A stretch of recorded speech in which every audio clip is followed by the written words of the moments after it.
መቶ ቅዱሳት ስዕላትና የነዚህን ሁሉ ቅዱሳት ስዕላት ታሪክ የያዘ መጽሐፍ ነው ማለት ነው። እንግዲህ መጽሐፉ የመጀመሪያው ምዕራፍ አብዛኛውን ጊዜ ቅዱሳት ስዕላት ምንድናቸው የሚለውን አጠቃላይ ስዕላት ማለት ምን ማለት ነው፣ ቅዱሳት ስዕላትስ ምንድናቸው፣ ሁለተኛ ደግሞ በብሉይ ኪዳንና በሐዲስ ኪዳን መጻሕፍት ላይ ቅዱሳት ስዕላት እንዴት ተገለጹ። ለምሳሌ በብሉይ ኪዳን እግዚአብሔር ለሙሴ የኪሩቤልን ስዕል ሳል ሲለው እናያለን። ሁለቱን ኪሩቤል ይቀርጻል ሙሴ በታቦቱ ዙሪያና እግዚአብሔር ደግሞ በሁለቱ ኪሩቤል መካከል አነጋግርሃለሁ ይለዋል። ከዛ በኋላ የእግዚአብሔርን ቃል በሁለቱ ኪሩቤል መካከል ይሰማ ነበር ይላል። ያን ሁሉ እንዴት ይከናወን እንደነበረ ሰፋ ተደርጎ የተዳሰሰበት ነው። ስዕለ ኪሩቤልን ደግሞ የመላእክትን ስዕል እንዲቀርጽ ለሙሴ ያዘዋል።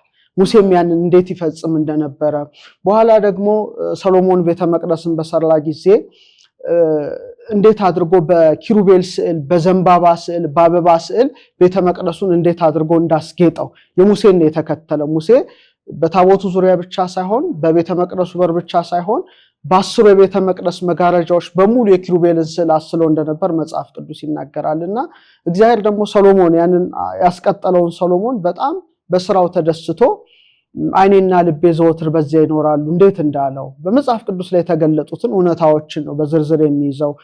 ከዛ በኋላ ለሕዝቅኤል ደግሞ ለነብዩ ሕዝቅኤል የኢየሩሳሌምን ስዕል ሳልባት ይለዋል። የከተማዋን ስዕል ሳል ብሎ ቅድስት ኢየሩሳሌም እንድትሳል ያዘዋልና ይሄ እንዴት ወደ አዲስ ኪዳን ዘመን እንዴት እንደተሸጋገረ በስፋት በመጽሐፍ ቅዱሳዊ ማስረጃ የተተነተነ ሲሆን ቀጥሎ ደግሞ ቅዱሳት ስዕላትን አስመልክቶ የተደረገ የቤተክርስቲያን ጉባኤ አለ።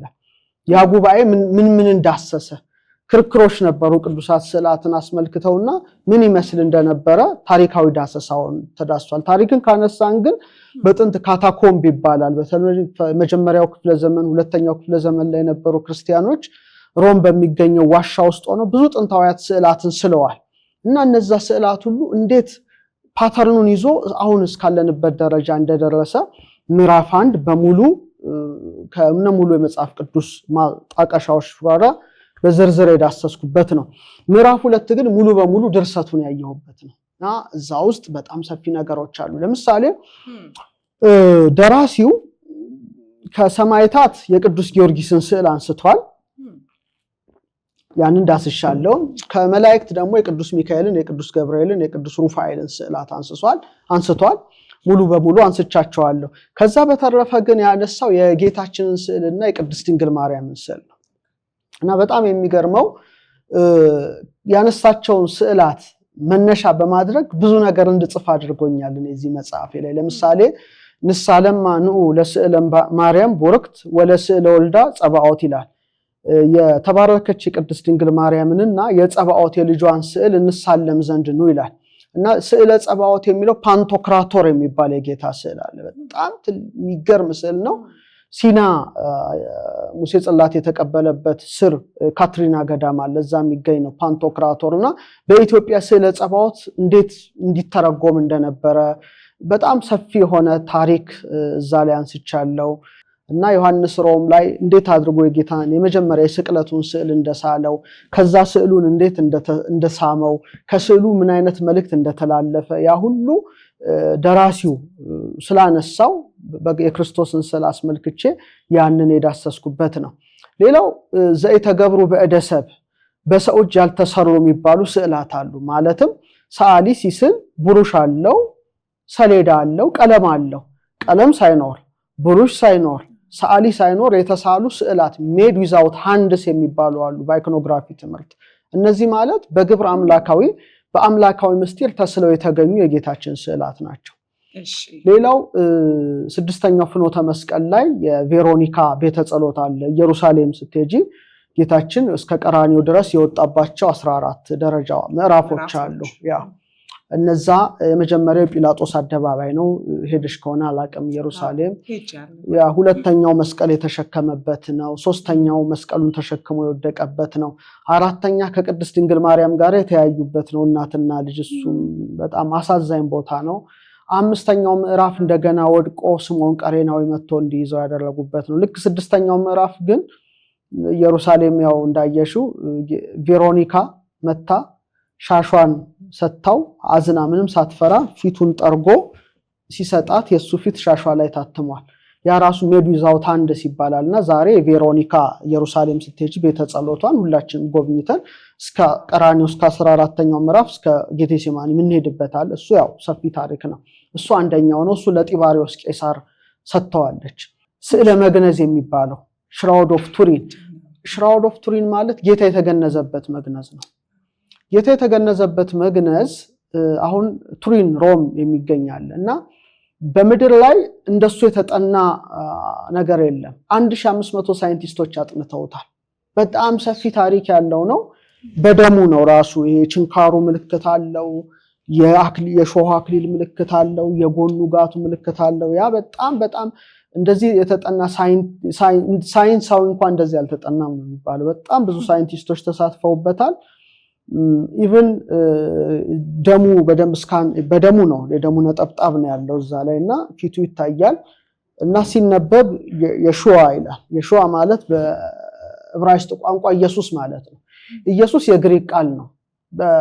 በዕብራይስጥ ግን ቅዱስ ገብርኤል ለቅድስት ድንግል ማርያም የነገራት የሹዋ ትየዋለሽ ነው የሚለው። ጽራውያን ይሄኛው ሰ የላቸውም። ስለዚህ ሲግማ አደረጉ። እንደገና ደግሞ አይን የላቸውም። ስለዚህ ወንድ ከሆነ እንደገና ሰ ያደርጋሉና ኢየሱስ ያሻ ማለት መድኃኒት ማለት ነው በዕብራይስጥ። ያሻ ያሁሻ ይባላል። ያሁዋ ማለት ያህዌ ማለት ነው። መጨረሻው ያሻ ማለት መድኃኒትና ኢየሱስ ማለት ያህዌ ያድናል ማለት ነው። ራሱ ያህዌ እግዚአብሔር ነው ኢየሱስ። እና ይሄ ሁሉ ኢቭን በሽራውድ ኦፍ ቱሪን ላይ ብዙ ጥናታዊ ነገሮች አርቲክሎች ቀርበዋል።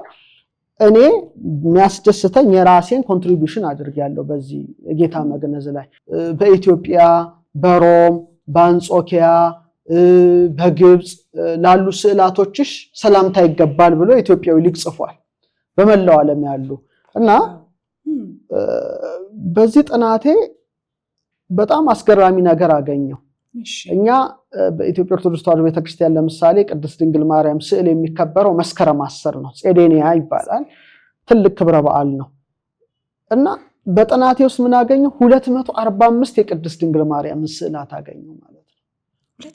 245 ለምሳሌ ቀሚሷን እመቤታችን ስትመለከቺ ከላይ ሰማያዊ ከውስጥ ቀይ ነው።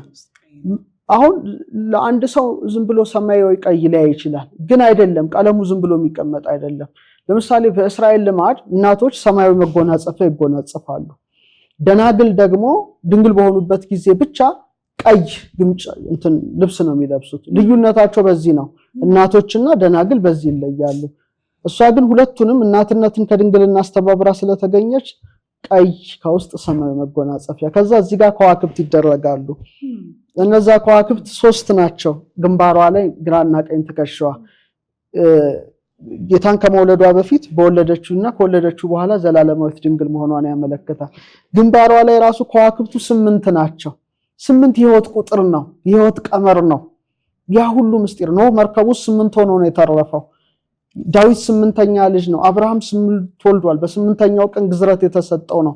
ኢየሱስ የሚለውን ህይወት ስሙ የተገኘው በ8ኛው ቀን ነው። ስለዚህ የ8 ገጽ ኮከብ ይደረጋል። የጣቷ እንቅስቃሴ ሁለመናው በሙሉ ትርጉም ያለው ነው። ለምሳሌ በመጽሐፍ ቅዱስ ላይ ብዙ ተአምራት ከአእምሮ በላይ ሆኖ ተጽፈዋል። ለምሳሌ ኢያሱ ፀሐይን አቆመ ሲል በገባውን ትሰሚያለሽ። ኤልያስ 3 ዓመት ከ6 ወር ዝናብ እንዳይዘንብ አደረገ ስትል ትሰሚያለሽ። ታዩሱን የበለዓም አህያ አንደበት አውጥታ ተናገረች ሲባል ተጽፎ ይገኛል። ኤልሳ የሆነች ቅርፍት ነገር አደረገና ባህር ውስጥ ሲጨምር ቅርፍት ወደ ታች ገብቶ ብረቱን አንሳፋ ወጣው ሲል ትሰሚያለሽ። የሐዋርያት ጥላቸው ፈወሰ። ስዕል እኮ ጥላ እንደማለት ነው። ለምሳሌ የጴጥሮስ ጥላ የሐዋርያት ሥራ ምዕራፍ 5፣ የቅዱስ ጳውሎስ ልብሱ የሐዋርያት ሥራ ምዕራፍ 19 በጥላቸው ልክ መምተኞች ሲደረደሩ ጥላቸው ሲያርፍባቸው መምተኞች ይድኑ ነበረ። በጥላ ብቻ ማለት ነው። እና ይሄ ከአእምሮ በላይ። ስለዚህ ተአምርን ሁልጊዜ በ3D ሜዠርመንት የምትለኪው አይደለም፣ ሱፐርናቹራል ነገር ነው። በ9ኛው ክፍለ ዘመን በጣም ቅዱሳት ስዕላትን የማጥፋት ዘመቻ ተደርጎ ነበር።